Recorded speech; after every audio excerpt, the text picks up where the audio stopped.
A few moments later. ঈশ্বরের প্রজারা তাঁর অবাধ্য হলে শত্রুদের হাতে তাদের তিনি বন্দী করালেন।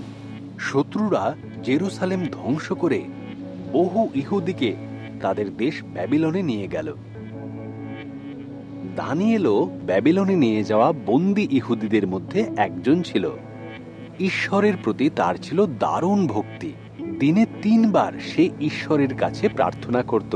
ঈশ্বরের আশীর্বাদে সে ওই দেশের একজন শক্তিশালী নেতা হয়ে উঠল। দানিয়েলকে ওই দেশের বেশ কিছু নেতা ভারী হিংসা করত। তাই তারা এক নতুন আইন তৈরি করল। তাতে বলা হলো, লোকেরা কেবলমাত্র রাজা দারিয়াসের কাছেই প্রার্থনা করবে। যারা এই কথা মানবে না তাদের সিংহের গুহায় ফেলে দেওয়া হবে। দারিয়াস রাজি হয়ে গেলেন। দানিয়েল তবুও ঈশ্বরের কাছে প্রার্থনা করল এবং তাকে বন্দী করা হলো।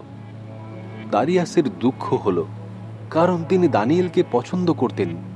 তিনি বুঝলেন তাকে ফাঁসানো হয়েছে, কিন্তু তিনি আইন বদলাতে পারলেন না।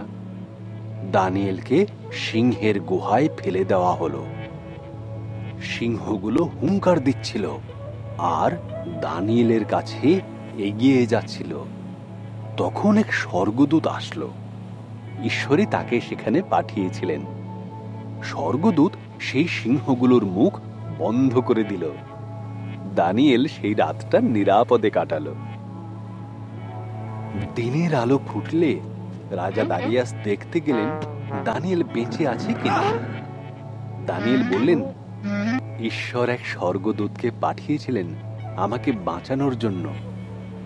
রাজা শুনে খুবই আশ্চর্য হলেন। দানিয়েলকে গুহা থেকে বের করে আনা হলো। রাজা দারিয়াস তখন দানিয়েলের শত্রুদের গুহায় ফেলে দিলেন। সিংহেরা তাদের খেয়ে ফেলল। রাজা দারিয়াস তার রাজ্যবাসীকে বললেন তারা যেন সবাই দানিয়েলের সর্বশক্তিমান ঈশ্বরের আরাধনা করে।